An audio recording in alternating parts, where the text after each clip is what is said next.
لاتعداد پڑھیں، کثرت کے ساتھ پڑھیں۔ آپ دیکھیے گا جو لوگ حج پہ جانا چاہتے ہیں، عمرے پہ جانا چاہتے ہیں، کیسے فرشتے ان کے لیے ویلکم کریں گے، کیسے ان کے لیے دروازے آسان ہوں گے، ان کو کہیں لائن پہ نہیں کھڑا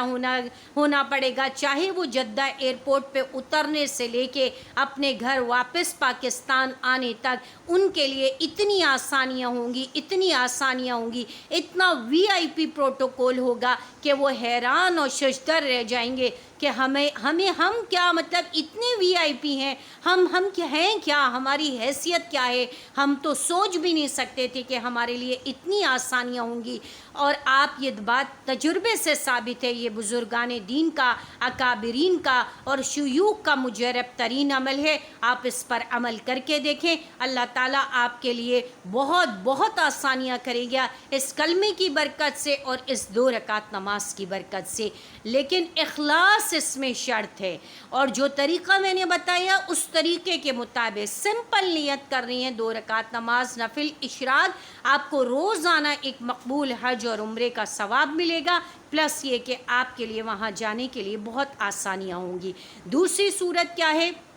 کہ وہ بہن بھائی جو حج اور عمرے کے لیے ابھی تک نہیں گئے ہیں اور وہ جانا چاہتے ہیں، پیسے سے دیکھیں حج اور عمرہ نہیں ہوتا، یہ بات اپنے ذہن سے نکال دیں کہ آپ کے پاس پیسہ ہوگا، آپ کے پاس 12 لاکھ روپے ہوں گے، آپ کے پاس 25 لاکھ روپے ہوں گے، آپ کے پاس 40 لاکھ روپے ہوں گے تو آپ حج پہ جائیں گے، آپ 2 آدمی جائیں گے، آپ 4 آدمی جائیں گے۔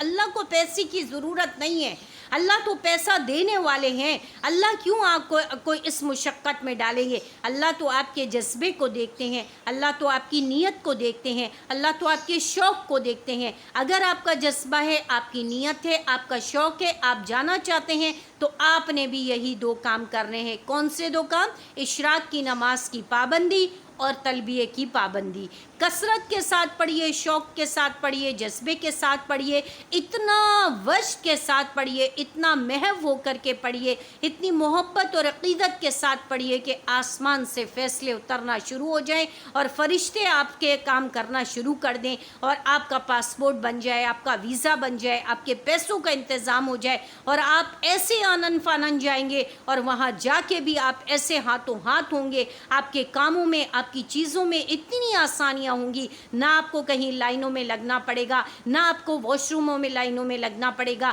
نہ آپ کو کھانے پینے کے لیے لائنوں میں لگنا پڑے گا، نہ آپ کو بورڈنگ پاس کے لیے لائنوں میں لگنا پڑے گا، آپ کو کہیں کسی معاملے میں کوئی پریشانی نہیں ہوگی، اور سارا کام آپ کا فرشتے خود کر رہے ہوں گے، اور آپ کے لیے اتنی آسانیاں ہوں گی کہ آپ حیران ہوں گے، بے اختیار آپ کی آنکھوں سے آنسو جاری ہوں گے کہ اللہ، کہ میں اتنا اس قابل تو نہیں تھا، میں اس قابل تو نہیں تھی، آپ نے مجھے اتنی عزت دی، آپ نے مجھے اتنا احترام دیا، کیونکہ آپ نے شوق اور محبت اور والہانہ محبت جیسے آپ کسی بندے سے کرتا ہے، کسی سے کرتا ہے نا، اپنے ماں باپ سے کرتا ہے، اپنے شوہر سے کرتا ہے، اپنی اولاد سے کرتا ہے، بے غرض کرتا ہے، پرخلوص کرتا ہے، بغیر کسی لالچ کے کرتا ہے، والہانہ کرتا ہے، اس طرح آپ اللہ سے محبت کر کے تو دیکھیے، اللہ سے محبت کر کے تو دیکھیں، اللہ آپ کے لیے بہت آسانیاں پیدا کریں گے،